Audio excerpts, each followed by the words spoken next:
చెప్తున్నారు?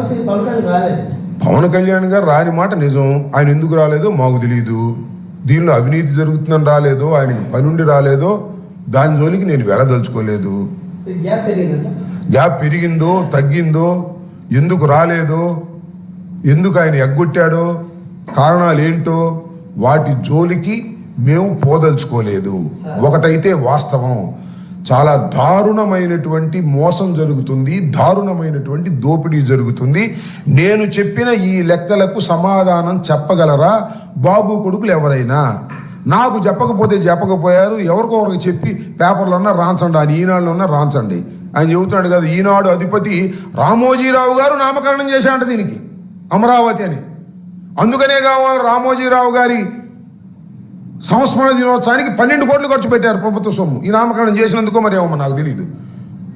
సో ఇదంతా కూడా ఒక అద్భుతమైనటువంటి నాటకం ఆడి ప్రజాధనాన్ని దుర్వినియోగం చేసి ప్రజల దగ్గర నుంచి డబ్బులు కాజేసి కోట్ల రూపాయలు ఆర్జించేటటువంటి ప్రయత్నం చేస్తున్నారు.